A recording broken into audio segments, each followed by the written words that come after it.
Hi guys, അപ്പോൾ നമ്മൾ നമ്മുടെ അഡ്വക്കേറ്റ് ബോർഡിൽ നിന്ന് വീടിൻ്റെ ഫ്രണ്ടിൽ ഫിറ്റ് ചെയ്യാൻ പോവുകയാണ്. അപ്പോൾ അതിന് വേണ്ടിയിട്ടുള്ള ആൾ രാവിലെ എല്ലാം വന്ന് സെറ്റാക്കിയിട്ടുണ്ട്. പിന്നെ ഇത് കഴിഞ്ഞിട്ട് നമുക്ക് നേരെ ഈ തുറന്നിരിക്കുന്ന ഡ്യൂക്കും കൊണ്ട് ഷോറൂമിലേക്ക് പോകണം. ആ വണ്ടിക്ക് എന്തൊക്കെയോ കംപ്ലയിൻ്റ് ഉണ്ട്. അപ്പോൾ നമുക്കത് റെഡിയാക്കാനായിട്ട് ആറ്റിങ്ങലിലേക്കാണ് പോകേണ്ടത്. പിന്നെ വണ്ടിയും വണ്ടിയുടെ ഓണറും കൂടെ നമ്മുടെ വണ്ടിയുടെ ബാക്കിൽ കൂടെ വരുന്നുണ്ട്.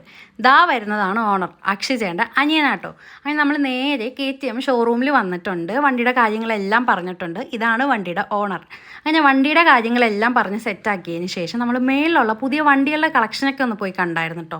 അപ്പോൾ അത് കഴിഞ്ഞ് നമ്മൾ നേരെ പോയത് കോർട്ടിലേക്കായിരുന്നു. നമുക്ക് കുറച്ച് പ്രൊസീജിയേഴ്സ് എൻറോൾമെൻറ്റ് കംപ്ലീറ്റ് ചെയ്യാനുണ്ട്. അത് കഴിഞ്ഞ് നമ്മൾ നേരെ വന്നത് കഫേയിലേക്കാണ് എല്ലാം ഒന്ന് ചെയ്യാൻ വേണ്ടിയിട്ട്. അത് കഴിഞ്ഞ് നമ്മൾ ഫുഡ് കഴിക്കാനായിട്ട് മെഹ്ഫിൽ റെസ്റ്റോറൻറ്റിലേക്കാണ് വന്നത്. നമ്മൾ പുറത്ത് ആംബിയൻസ് കണ്ടിട്ടാണ് അകത്തേക്ക് കയറിയത്. പക്ഷേ അകത്ത് അത്ര അടിപൊളിയൊന്നും അല്ലായിരുന്നു. നമ്മൾ ഓർഡർ ചെയ്തത് 3 ചിക്കൻ ദം ബിരിയാണി ആയിരുന്നു. ക്വാണ്ടിറ്റി വൈസ് എല്ലാം ഓക്കെ ആയിരുന്നു, പക്ഷേ ടേസ്റ്റ് അത്രയ്ക്ക് അടിപൊളിയൊന്നും അല്ലായിരുന്നു. പിന്നെ നമ്മൾ 3 ലൈമും കൂടെ ഓർഡർ ചെയ്തിട്ടുണ്ടായിരുന്നു. പക്ഷേ നിങ്ങൾ കഴിക്കുവാണെങ്കിൽ ഇവിടെ നിന്ന് ഒരിക്കലും കഴിക്കാൻ ഞാൻ പറയത്തില്ല. സോ ഇന്നേക്ക് ഇത്രയേ ഉള്ളൂ. ബൈ.